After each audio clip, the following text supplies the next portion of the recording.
एक बहुत ही इंटरेस्टिंग हदीस है जिसमें रसूलुल्लाह सल्लल्लाहु अलैहि वसल्लम ने फरमाया था कि क़यामत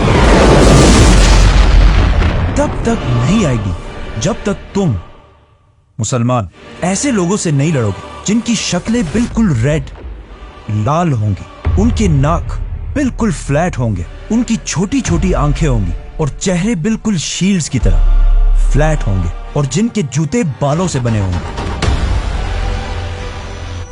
नाउ रसूलुल्लाह सल्लल्लाहु अलैहि वसल्लम ने इस हदीस के बाद अपनी वफात तक पूरे अरब को फतह कर लिया था और मुसलमानों की एम्पायर पूरे अरब में फैल चुकी थी, जिसके बाद खिलाफत राशिदा के 30 सालों में अबू बकर, उमर, उस्मान और अली की खिलाफत में मुसलमानों ने पहली बार अरब से निकलकर इंसानों की तारीख की सबसे बड़ी एम्पायर बनाई और पहली बार मुसलमान दुनिया के सुपर पावर बने। लेकिन सिर्फ 30 साल हुकूमत के बाद खिलाफत राशिदा खत्म कर दी गई और खिलाफत एक खानदान बनु उमैया के कंट्रोल में आई, जिन्होंने फिर मुसलमानों की इस एम्पायर पर 90 ईयर्स तक हुकूमत की और इसे राशिदून खिलाफत की इस साइज से बढ़ाकर इतने इलाके तक पहुंचा दिया।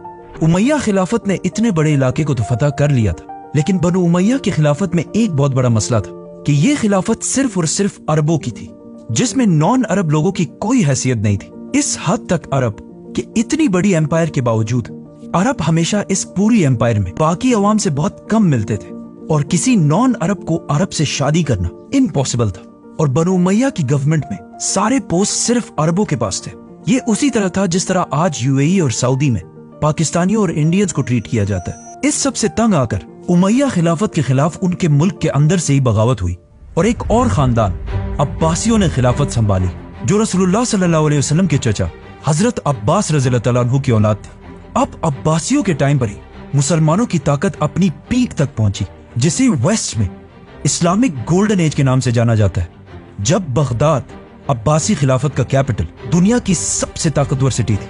अब्बासी खिलाफत ने दुनिया की सुपर पावर होने के साथ साथ एक बहुत ही यूनिक काम किया कि उन्होंने अपने कैपिटल बगदाद के अंदर दुनिया की सबसे बड़ी लाइब्रेरी बनाई, जिसे हाउस ऑफ विजडम कहा जाता था, और इस लाइब्रेरी को दुनिया की बेहतरीन किताबों, स्टोरीज और पोइट्री से भर दिया, जिसकी वजह से दुनिया के सारे इंटेलेक्चुअल लोग, साइंटिस्ट, पोइट्स, आर्टिस्ट्स सब अपने इलाके छोड़कर यहाँ इस सिटी में जमा होने लगे। अब्बासी खलीफा ने इस हाउस ऑफ विजडम में एक पोर्शन ट्रांसलेशन के लिए बनाया ताकि यहाँ पर लोग बैठकर दुनिया के पुराने अजीम लोगों की राइटिंग्स को अरबी जबान में ट्रांसलेट कर सकें।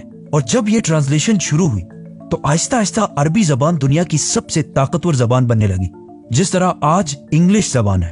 अब्बासी खिलाफत ने दुनिया में पहली बार साइंटिस्ट को अपने रिसर्च करने के लिए फंडिंग करना शुरू की, जिसकी वजह से दुनिया में बड़े बड़े मुसलमान साइंटिस्ट सामने आए, जैसे कि बगदाद के इस हाउस ऑफ विजडम का हेड जिसका नाम था अल-ख्वारिज़मी, A man named Al-Khwarizmi, जिन्होंने पहली बार दुनिया में अलजबरा इंट्रोड्यूस किया, was one of the greatest mathematicians of all time, a Muslim, worked in the golden age of Islam. जो आज भी दुनिया के साइंस में बहुत बड़ी इंपॉर्टेंस रखता है। अब्बासी खिलाफत में साइंस के साथ साथ आर्ट्स भी बहुत आगे बढ़ा और इसी दौर में अल्फ लैल व लैल जैसी किताब लिखी, 1001 Nights, जिसमें ऐसी स्टोरीज लिखी गई जिन पर आज तक हॉलीवुड में मूवीज बनाई जाती हैं। For example Aladdin, Ali Baba, They all know about Alibaba. और सिम्बाद वगैरह। इन शॉर्ट मुसलमान दुनिया के सुपर पावर थे और इन्हें चैलेंज करने वाला दुनिया में कोई भी नहीं था। लेकिन जब भी हिस्ट्री में कोई एम्पायर इस लेवल तक पहुंचती है तो उससे आगे सिर्फ एक ही रास्ता होता है, डिक्लाइन।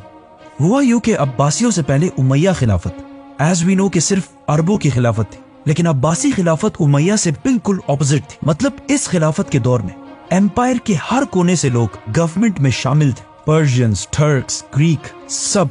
और एक अब्बासी खलीफा ने तो तुर्कों की एक बहुत पावरफुल फौज भी बनाई, सल्जूक फौज। और ये फौज टाइम गुजरने के साथ साथ इतनी स्ट्रांग हो गई कि इसने अब्बासी खिलाफत को मजबूत करने के बजाय खिलाफत का सारा कंट्रोल अपने हाथ में ले लिया, जिसके बाद खलीफा सिर्फ एक नाम का खलीफा था और मुल्क की सारी ताकत सल्जूक फौज के पास थी। ये ऐसा है जैसे आज किसी मुल्क का प्राइम मिनिस्टर सिर्फ नाम का प्राइम मिनिस्टर हो और मुल्क की सारी ताकत किसी और के पास हो। सॉरी।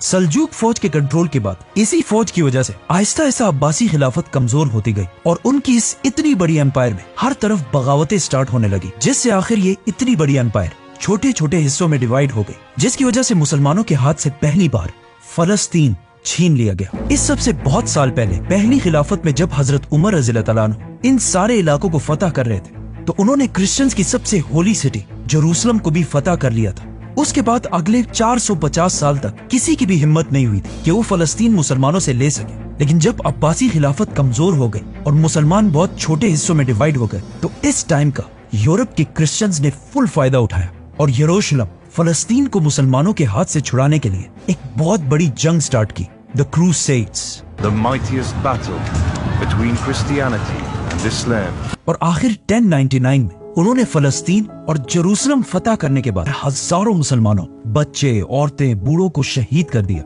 और उनके घरों को आग लगा दी। एक किताब में तो ये तक लिखा है कि क्रूसेडर्स ने मुसलमान माओ से उनके बच्चे छीनकर बड़ी बड़ी बिल्डिंग से नीचे फेंक दिए। मुसलमानों ने इन क्रूसेडर्स से भागकर घरों और मस्जिदों में छुपने की कोशिश की, लेकिन क्रूसेडर्स ने बजाय इसके कि उनको निकाला जाए, क्रूसेडर्स ने उन घरों को बाहर से आग लगा दी, जिससे हजारों मुसलमान जलकर राख हो गए। अगर आप सोचेंगे कि इतना जालिम कोई कैसे हो सकता है, तो आज भी फलस्तीन में यही सब कुछ एग्जैक्टली इसी तरह हो रहा है। क्रिश्चियंस के जुल्म से कुछ ही मुसलमान वहाँ से बचकर निकले और ये मुसलमान मस्जिद अक्सा से उस पुराने कुरान मजीद को भी अपने साथ लेकर गए जो हजरत उस्मान के दौर में लिखा गया था। इस सब जुल्म के बावजूद दुनिया में मुसलमानों का ऐसा कोई लीडर भी नहीं था जो फलस्तीन को दोबारा फतह कर सके। लेकिन फलस्तीन खोने के सिर्फ 40 साल बाद इराक में एक आम से सोल्जर नजमुद्दीन अयूब के घर में एक बच्चा पैदा हुआ। यूसुफ सलाहुद्दीन अयूबी के नाम से याद किया जाता है। सलाहुद्दीन अयूबी 25 साल की एज में अपने चाचा के साथ इराक छोड़कर इजिप्ट की तरफ गए और वहां आहिस्ता आहिस्ता बहुत लंबी स्ट्रगल के बाद इजिप्ट के बादशाह सुल्तान बन गए। ये बहुत लंबी कहानी है, इसे फिर करेंगे। अब जब यहाँ इजिप्ट में सलाहुद्दीन अयूबी इजिप्ट के बादशाह बनने की तरफ जा रहे थे, तो इसी दौरान यहाँ से बहुत दूर मंगोलिया में एक छोटे से गांव के एक छोटे से कबीले के सरदार के घर में भी एक बच्चा पैदा हुआ जिसका नाम था Temujin Genghis Khan. Yes, Salahuddin और चंगेज खान एक ही दौर में जिंदा थे। एक ने मुसलमानों को वापस ग्लोरी की तरफ लेके जाना था और दूसरे ने मुसलमानों को ऐसा तबाह करना था जो इससे पहले किसी ने भी नहीं किया था। फलस्तीन और स्पेशली जेरूसलम को खोने के बाद मुसलमानों का कोई स्ट्रॉन्ग लीडर तो नहीं था, लेकिन इस दौरान सबसे जबरदस्त रोल मुस्लिम स्कॉलर्स उलमा ने प्ले किया था, क्योंकि इससे पहले जो मुसलमान हर वक्त आपस में लड़ते रहते थे और बहुत सारे फिरकों में डिवाइडेड थे, उन्हें कुछ बहुत अजीम स्कॉलर्स ने एक ही गोल पर यूनाइट करना शुरू किया कि किसी भी हाल में फलस्तीन को दोबारा फतह करना है, जिससे अगले कई सालों में मुसलमान किंगडम्स की यंग पॉपुलेशन के दिमाग में ये बात बहुत अच्छी तरह बैठ गई। लेकिन फिर भी मुसलमानों का ऐसा कोई एक लीडर नहीं था जो मुसलमानों को यूनाइट करके क्रिश्चियंस पर हमला कर सके। आखिर सलाहुद्दीन अयूबी ने इजिप्ट का सुल्तान बनने के बाद पहले तो क्रिश्चियंस के एक ग्रुप से डील कर ली कि अगले 10 साल तक बिल्कुल अमन होगा और हम एक दूसरे पर हमला नहीं करेंगे, ऑलमोस्ट सुलह हुदैबिया की तरह। इन 10 सालों को यूज करके सलाहुद्दीन अयूबी ने पहले मुसलमानों को यूनाइट करना शुरू किया और फिर आखिर इस सारे इलाके को फतह करने के बाद अब सलाहुद्दीन अयूबी दुनिया के सबसे ताकतवर मुसलमान बादशाह बन चुके थे और दुनिया के सारे मुसलमान फलस्तीन को फतह करने के लिए सलाहुद्दीन अयूबी की तरफ देखने लगे। उस जमाने के बड़े बड़े स्कॉलर्स ने भी सलाहुद्दीन अयूबी को सपोर्ट किया, जिनमें से सबसे बड़े स्कॉलर का नाम था शेख अब्दुल कादिर जिलानी। अब्दुल कादिर जिलानी उस वक्त दुनिया के सबसे इन्फ्लुएंशियल स्कॉलर थे, जिनकी सलाहुद्दीन अयूबी भी बहुत रिस्पेक्ट किया करते थे। आखिर सलाहुद्दीन अयूबी ने अपनी फौज लेकर क्रूसेडर्स पर हमला कर दिया और साल 1192 में जेरूसलम को मुकम्मल तौर पर फतह करके सिक्योर कर लिया। 1192 मुसलमानों की तारीख का बहुत इंपॉर्टेंट साल था, क्योंकि इस साल एक तरफ सलाहुद्दीन अयूबी ने इतनी बड़ी फतह हासिल की और दूसरी तरफ शहाबुद्दीन गौरी ने इंडिया पर हमला करके इसे फतह कर लिया और दिल्ली सल्तनत की बुनियाद भी रखी। अब ऑलमोस्ट 100 साल बाद मुसलमान आखिरकार दोबारा थोड़ा स्टेबल होने लगे और मुसलमानों की खोई हुई इज्जत भी उन्हें वापस मिलने लगी। लेकिन अब जब मुसलमानों को थोड़ी कामयाबी मिल चुकी थी, तो इस सबसे 600 साल पहले रसूलुल्लाह सल्लल्लाहु अलैहि वसल्लम की कही हुई हदीस के पूरे होने का टाइम आ चुका था। तो इस सबसे बहुत दूर चंगेज खान ने मंगोलिया को यूनाइट कर लिया था और बहुत तेजी से हर तरफ अपनी ताकत बढ़ा रहा था। चंगेज खान का असली नाम तेमुजिन था और उसका बाप मंगोलिया के एक छोटे से कबीले का सरदार था। लेकिन तेमुजिन के बचपन में एक दूसरे कबीले ने उसके बाप को सीक्रेटली जहर देकर मार दिया था, जिसके बाद तेमुजिन और उसका पूरा खानदान बहुत सख्त जिंदगी गुजारता रहा। और कहा जाता है कि एक वक्त में तेमुजिन चाइना में किसी और का गुलाम बनकर भी रहा, लेकिन फिर तेमुजिन ने आखिर वापस मंगोलिया आकर अपने कबीले को यूनाइट किया और आहिस्ता आहिस्ता उसकी ये मंगोल एम्पायर बढ़ने लगी और इतनी बड़ी हो गई कि मंगोलियंस ने तेमुजिन को एक बहुत बड़ा टाइटल दिया चंगेज खान, जिसका मतलब है सबसे बड़ा बादशाह। खान, ये नाम खान इससे पहले टर्किश जबान में भी यूज किया जाता था, लेकिन चंगेज खान की वजह से ये नाम पूरी दुनिया में हमेशा के लिए फेमस हो गया।